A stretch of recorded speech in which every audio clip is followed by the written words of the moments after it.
Hello friends, पिछले lecture में हमने फ्यूचर कंटिन्यूअस टेंस के बारे में अध्ययन किया था और देखा था कि इस टेंस का यूज फ्यूचर के किसी समय कोई कार्य चालू रहा होगा ऐसा बताने के लिए किया जाता है। और इस टेंस में वर्ब की आईएनजी फॉर्म का यूज किया जाता है और उसके साथ में हेल्पिंग वर्ब के तौर पे विल बी शैल बी का यूज किया जाता है। और उसके पहले के लेक्चर में हमने प्रेजेंट कंटिन्यूअस टेंस के बारे में अध्ययन किया था। और फ्रेंड्स, आज हम पास्ट कंटिन्यूअस टेंस के बारे में अध्ययन करेंगे। तो फ्रेंड्स, जैसा कि हमें मालूम है कि पास्ट यानी होता है भूतकाल और कंटिन्यूअस यानी होता है चालू। तो भूतकाल में किसी समय कोई क्रिया चालू थी, हो रही थी, ऐसा जब भी बताना है तो हम इस टेंस का यूज करेंगे। और आप सभी को मालूम है, जैसा कि पिछले दोनों टेंसेस में प्रेजेंट कंटिन्यूअस और फ्यूचर कंटिन्यूअस टेंस में मैंने आपको बताया था कि जब भी कंटिन्यूअस टेंस की बात आती है तो वर्ब की हमेशा आईएनजी फॉर्म यानी कि वर्ब में आईएनजी जोड़ देते हैं और हेल्पिंग वर्ब के तौर पे टू बी के फॉर्म्स का यूज किया जाता है। तो ये पास्ट टेंस है, पास्ट कंटिन्यूअस है, इसलिए जो हेल्पिंग वर्ब यहाँ पर यूज की जाएगी वो होगी वाज वर्ब और उसके साथ में मेन वर्ब की आईएनजी फॉर्म का यूज किया जाएगा।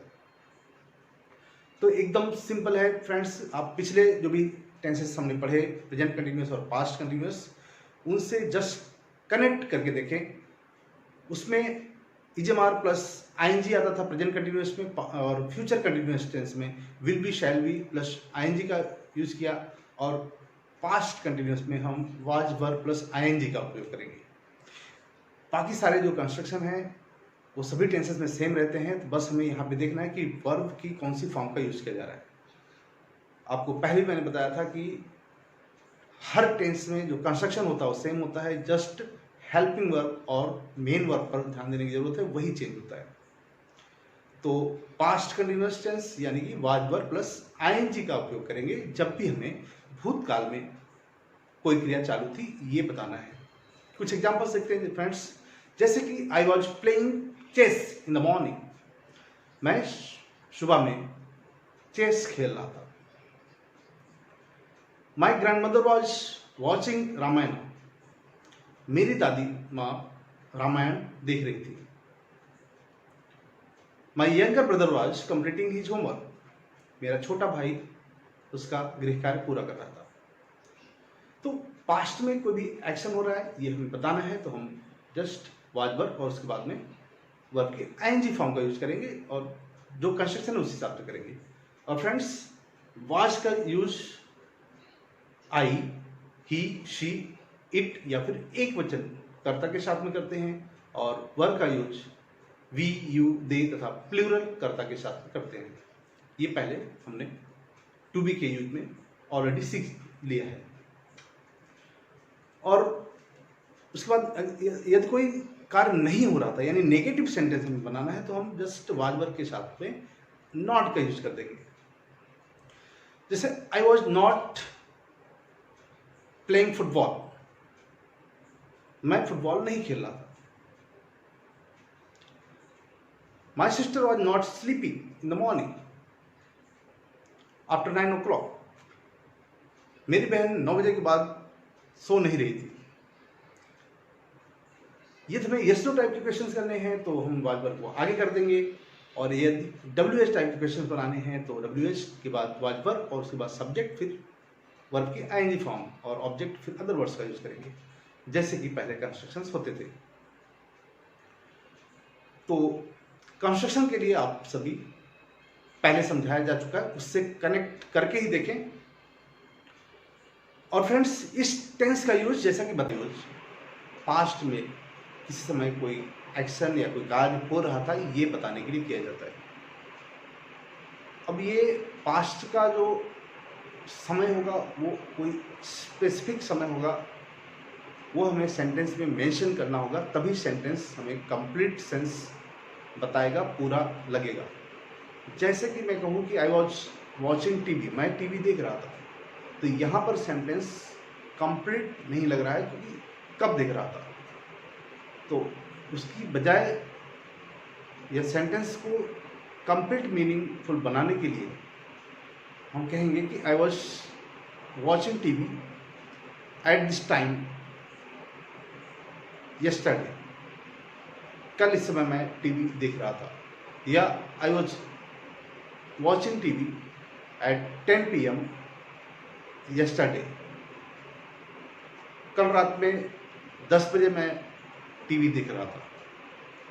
या कोई घटना मेंशन करेंगे कि I was watching TV when the light went of, जब लाइट चली गई उस समय मैं टीवी देख रहा था।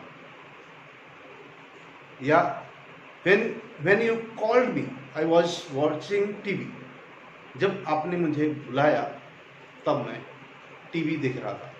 और फ्रेंड्स, इसमें खास जो ध्यान देने की बात है कि जब कोई समय दिया होगा तो समय मेंशन कर देंगे, लेकिन जब कोई एक कार्य हो रहा था उस वक्त दूसरा कार्य हो रहा है तो उसमें जो कार्य चालू था उसे हम पास्ट कंटिन्यूअस टेंस में बोलेंगे, और जो कार्य या घटना उस वक्त होती है उसे हम सिंपल पास्ट टेंस यानी कि वर्ब की सेकंड फॉर्म का यूज़ करेंगे, या फिर did not plus first form का यूज़ करेंगे।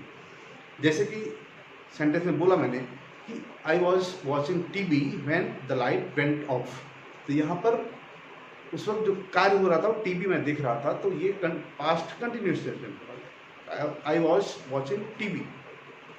अब लाइट्स चली गई, ये सिंपल पास्ट में बोला जाएगा कि उस वक्त वो घटना हो रही है, तो the light went off simple past tense, वो का वेंट ऑफ, इस तरह से बोला जाएगा।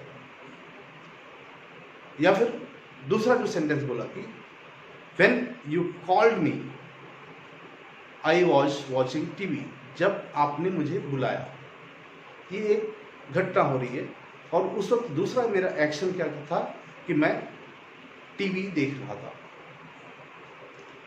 और एक दूसरे प्रकार के सेंटेंस टेंस में यूज किए जाते हैं कि दो एक्शन एक साथ में चालू रहे, like when I was watching TV my younger brother was completing his homework, जब मैं टीवी देख रहा था तो मेरा छोटा भाई अपना होमवर्क कंप्लीट कर रहा था। तो यहाँ पर दोनों सेंटेंस में, दोनों पार्ट्स में एक्शन चालू है, तो दोनों को ही हम पास्ट कंटिन्यूअस टेंस में बोलेंगे।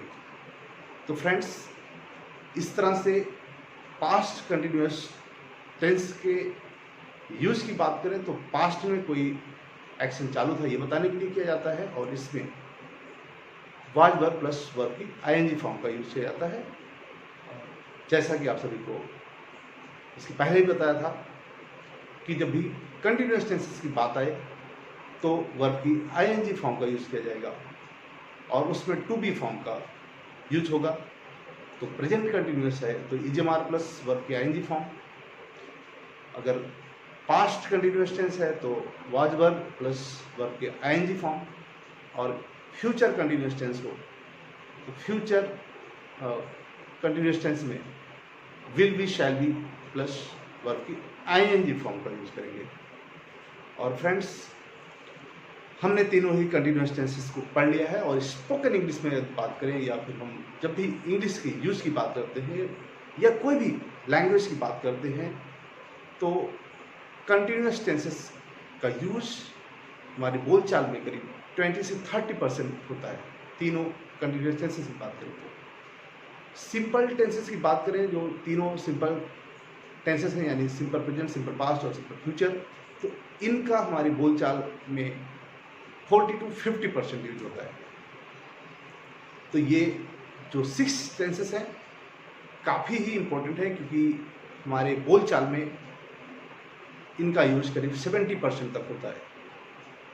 60 से 65 या 70% हम जो सेंटेंसेस बोलते हैं कोई भी लैंग्वेज में, उसमें हम ये 6 टेंसेस का बहुत ज़्यादा यूज करते हैं। तो इंग्लिश को हमें बोलना है तो हमें इन टेंसेस को थोड़ा ध्यान से समझना है, और इट्स वेरी सिंपल।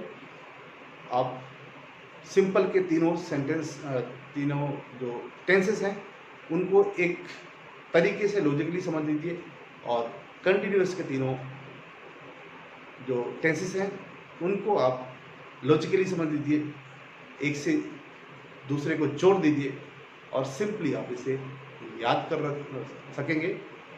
और it's not difficult to learn. आप अपने दिमाग में इसे इजीली स्टोर कर लीजिए और उसके लिए सबसे ज़्यादा ज़रूरत है ध्यान से समझने की और फिर प्रैक्टिस करने की। यस फ्रेंड्स, हमें प्रैक्टिस जो है वो करते रहना पड़ेगा, क्योंकि practice makes a man perfect. Practice ही इंसान को परफेक्ट बनाती है और बाकी परफेक्शन नाम की कोई चीज़ होती नहीं है। आपको प्रैक्टिस करते रहना होगा और धीरे धीरे आप परफेक्ट बनते जाएंगे। तो आज के वीडियो में बस इतना ही। आप ज़्यादा से ज़्यादा सेंटेंसेस बनाएं, इमेजिन करें, कोई भी एक्शन लीजिए कि ये काम मैं कर रहा था, और फिर उसकी इंग्लिश ढूंढिए।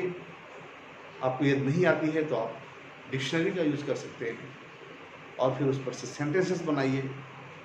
बस हमें जो कंस्ट्रक्शन है उसे ध्यान रखना है और किस टेंस का ये सेंटेंस बन हो रहा है और हमें कौन सी वर्ब फॉर्म यूज़ करनी है, इसे प्रैक्टिस करना है। Thank you.